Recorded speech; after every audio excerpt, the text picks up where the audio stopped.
Revenue മന്ത്രി K Rajan Mathrubhumi news ചേരുകയാണ്. Mathrubhumi news കഴിഞ്ഞ ദിവസം പുറത്തുവിട്ടൊരു വാർത്ത, പലരും ഓഫീസിൽ പഞ്ച് ചെയ്യേണ്ടത് താഴെ റോഡിൽ വെച്ച് പഞ്ച് ചെയ്യുന്നു, ബസ്സിൽ വെച്ച് പഞ്ച് ചെയ്യുന്നു. ഇതൊക്കെ സർക്കാർ അനുകൂലിക്കുന്നുണ്ടോ? ഒരു കാരണവശാലും ഇല്ല. ഓഫീസ് ടൈം കൃത്യമായി പാലിച്ച് തന്നെ പോകണം. സർക്കാർ ജീവനക്കാർക്ക് ആവശ്യമായിട്ടുള്ള എല്ലാ പിന്തുണയും ആവശ്യമായിട്ടുള്ള എല്ലാ സൗകര്യങ്ങളും ഒരുക്കണം എന്ന് തന്നെയാണ് നമ്മുടെ അഭിപ്രായം. അതോടൊപ്പം തന്നെ സ്വാഭാവികമായിട്ടും നമുക്ക് കാത്തു സൂക്ഷിക്കേണ്ടതും ഇരിക്കേണ്ടതുമായ സമയം ജോലി ചെയ്തേ മതിയാകൂ. ഈ കാര്യങ്ങൾ ഞങ്ങളുടെ ശ്രദ്ധയിൽ അങ്ങനെ പെട്ടിട്ടില്ല. ഇന്നലെ മാതൃഭൂമിയുടെ ബന്ധപ്പെട്ട ആളുകൾ ഞങ്ങളുടെ ശ്രദ്ധയിൽ അക്കാര്യം പെടുത്തി. തിരുവനന്തപുരത്തെ ജില്ലാ കളക്ടറോട് ഇക്കാര്യത്തിൽ ഉള്ള യാഥാർത്ഥ്യവും ഇക്കാര്യത്തിലുള്ള വിശദീകരണവും ആ കാര്യത്തിലുള്ള എന്താണതുമായി ബന്ധപ്പെട്ടുണ്ടായത് എന്നതിനെ സംബന്ധിച്ച് റിപ്പോർട്ട് ആവശ്യപ്പെട്ടിട്ടുണ്ട്.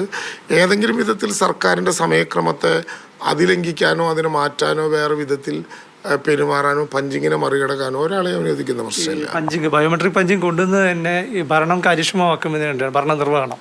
അപ്പോൾ ഈ പഞ്ചിങ്ങിൽ ഇത്തരം ന്യൂനതകൾ ഉണ്ടെങ്കിൽ അത് പരിശോധിക്കേണ്ടതാണ്.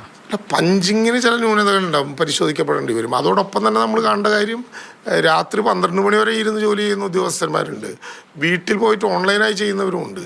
അപ്പോൾ ഒരു വിഷയം ഉണ്ടാകുമ്പോൾ എല്ലാവരും അങ്ങനെയാണെന്ന് കാണാൻ പറ്റില്ല. വളരെ അപൂർവമായിട്ടുള്ള ചില അങ്ങനെ ഉണ്ടെങ്കിൽ അത് ശരിയല്ലെന്ന് അവരെ ബോധ്യപ്പെടുത്താനും അത്തരം തെറ്റായ പ്രവണതകളുണ്ടെങ്കിൽ കർശനമായ നടപടിക്ക് വിധേയമാക്കാനും നമ്മൾ ഇടപെടണം. പക്ഷേ അതിൻ്റെ അർത്ഥം ജീവനക്കാരെല്ലാം ആ വിധത്തിൽ പെരുമാറുന്ന, എൻ്റെ ഓഫീസ് രാത്രി 12:30 മണി വരെ പ്രവർത്തിക്കുന്ന ഓഫീസാണ്. ഒരു ഗ്രേസ് ടൈം, അതായത് അവർക്കൊരു ഇളവ് സമയം എന്നുള്ളത്, അങ്ങനെ ഒരു ആനുകൂല്യം നമുക്കുണ്ട് എന്നത് വൈകി എത്തുന്നതിനൊരു കാരണമാണ്. അല്ലല്ല, അതൊരു ലീവ് സറണ്ടർ പോലെയുള്ള ആനുകൂല്യമല്ല, അതൊരു മാനുഷിക നീതിയാണ്. ഒരു സ്വാഭാവികമായിട്ടും ഇൻ ബിറ്റ്വീൻ ജേണി ഒരു അപകടമുണ്ടായാൽ, എന്തെങ്കിലും വ്യക്തിപരമായിട്ട് ഒരു ദിവസത്തെ ഒരു പ്രശ്നമുണ്ടായാൽ അത് ഇത്ര വരെ ആകാം എന്ന് പറഞ്ഞാൽ അതെല്ലാം ഇളവായിട്ട് ഉപയോഗിക്കുക എന്നുള്ള അർത്ഥമില്ല.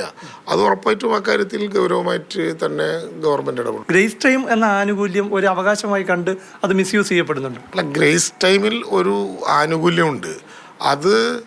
അതുകൊണ്ട് ഇനി മുതൽ ഗ്രേസ് ടൈം പൂർണ്ണമായിട്ട് എല്ലാ മാസവും ഉപയോഗിക്കുക എന്ന വിധത്തിലുള്ള ഒരു ആനുകൂല്യവും ആർക്കും അനുവദിക്കാൻ കഴിയില്ല. Camera Jayachandran, Prashanth Krishna, Mathrubhumi news, Thiruvananthapuram.